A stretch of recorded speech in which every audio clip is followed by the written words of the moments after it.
গুটি কয়েক নেতা আওয়ামী লীগ নিষিদ্ধ করার ব্যাপারে কথা বলছেন, কিন্তু আমরা দেখতে পাচ্ছি তৃণমূলে তারা আওয়ামী লীগকে আশ্রয় দিয়ে যাচ্ছেন। তাদের আশ্রয় প্রশ্রয়ে আওয়ামী লীগ তাদের সেই প্রাতিবাদী ব্যবস্থাকে কায়েম করার জন্য আবারও উঠে পড়ে লেগেছে। আমরা দেখতে পাই আওয়ামী লীগ মাঠে মিছিল করার সাহস পাচ্ছে। আমরা সরকারকে প্রশ্ন করতে চাই, কিভাবে আওয়ামী লীগ মাঠে নামার সাহস পায়? আপনার প্রশাসন, স্বরাষ্ট্র মন্ত্রণালয়, পুলিশ প্রশাসন, গোয়েন্দা বিভাগ কি কাজ করছে? আমরা বলবো, সেই রক্তের উপরে 5 আগস্টের পরে এই অন্তর্বর্তীকালীন সরকার দাঁড়িয়ে আছে। সেই অন্তর্বর্তীকালীন সরকারকে মানুষ আনকোশ্চেনেবল ছাড়ে দিবে না, বরং তাদেরকেও কোশ্চেন করবে। সেই ক্ষেত্রে আমরা মনে করি ইউনূসের নেতৃত্বে যে সরকার, তাকে আরো অ্যাক্টিভ হতে হবে, সচেতন হতে হবে এবং আওয়ামী লীগ নিষিদ্ধের প্রক্রিয়ায় অন্যান্য দল মত নির্বিশেষে সকলকে এক জায়গায় এনে সুস্পষ্ট এবং কার্যকরী পদক্ষেপ নিতে হবে। আমরা বলি যে সংস্কার প্রয়োজন। আমরা দেখি কিছু কিছু দল মনে করে যে সংস্কার প্রয়োজন নেই, বরং কিছু কিছু সংস্কার নাকি 1-1.5 মাসের মধ্যে দিয়ে হয়েই জাতীয় নির্বাচন হওয়া সম্ভব। আমরা বলি যে গত 15 বছরের যে লুটপাট, যে সন্ত্রাসের অভয়ারণ্য, ফ্যাসিবাদী ব্যবস্থা, সেই ফ্যাসিবাদী ব্যবস্থার বিলোপ আমরা মনে করি প্রাতিষ্ঠানিক সংস্কার এবং যে সকল কালো আইন দ্বারা তৈরি হয়েছিল সে সকল কালো আইনের সংশোধন ব্যতীত সম্ভব নয়। সুতরাং আমরা বলি নির্বাচন অবশ্যই হবে, সঠিক সময়ে নির্বাচন হবে। প্রধান উপদেষ্টা বলেছেন ডিসেম্বর থেকে জুনের মধ্যে একটি ডেডলাইন রয়েছে, তার মধ্যেই নির্বাচন হবে। জাতীয় নাগরিক পার্টি মনে করে মৌলিক সংস্কারগুলো হলে তারপর নির্বাচন হতে কোনো বাধা নেই। আমরা বলি গত 15 বছর ধরে মানুষ অন্যান্য অধিকারের সাথে যে একটি অধিকারের জন্য লড়াই করেছে, তা হচ্ছে ভোটের অধিকার।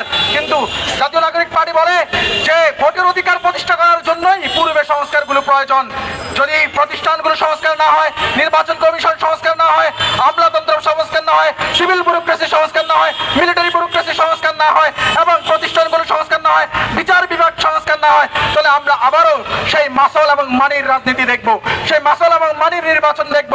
সেই নির্বাচনে যে সাধারণ মানুষের অভিমত এবং সাধারণ মানুষের ইচ্ছা আকাঙ্ক্ষা এবং 5 আগস্টের শহীদদের ইচ্ছা আকাঙ্ক্ষার প্রতিফলন ঘটবে না।